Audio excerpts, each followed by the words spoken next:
I was like, I've never seen an Elite Eight game. And so the basically late night on, I guess it would have been Saturday, late night. I pulled the ticket on some last minute flights the next morning at 5 a.m. for me and my daughter.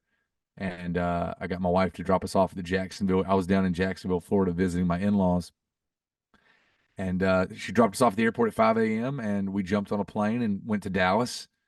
And we watched NC State beat Duke to go to the Final Four, which is another just like a key core memory unlocked for both of us. The fact that State is in the Final Four is awesome. The fact that we went through Carolina and Duke twice to get there is even sweeter, being from the Triangle.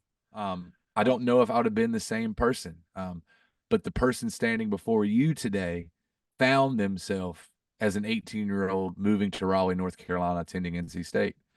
And so I've had some really great talks with Chancellor Woodson. And my fandom has turned into, Coach Doran is a fan of the band. I've got some really great friends in the basketball program.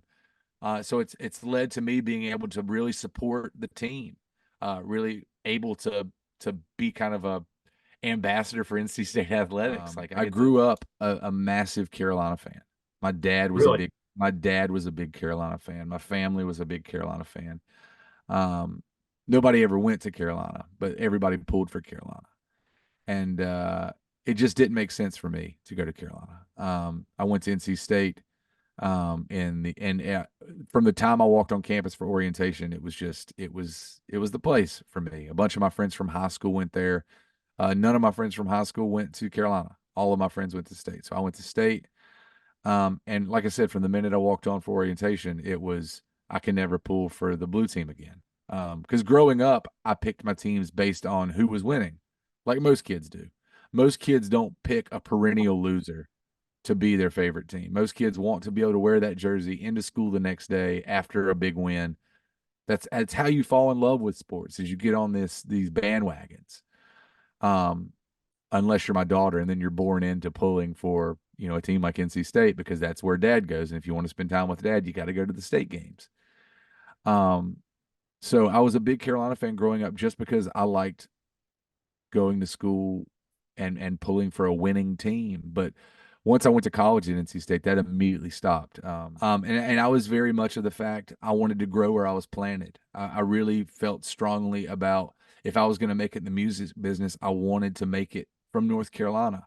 I wanted at the end of a tour to be able to come back to home. This North Carolina is home for me. It always has been. It always will be. And luckily with my fan base, I've kind of become synonymous with the state of North Carolina. So we took basically between now and September 1st, I have 5 shows.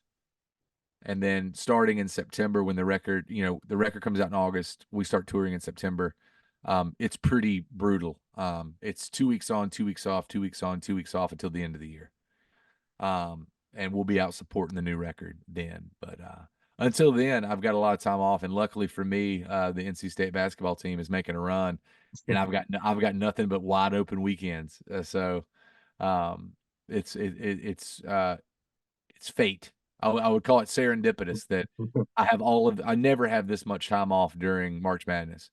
And here I am with nothing but time, and I'm watching my team make arguably one of the most historic runs in NCAA history.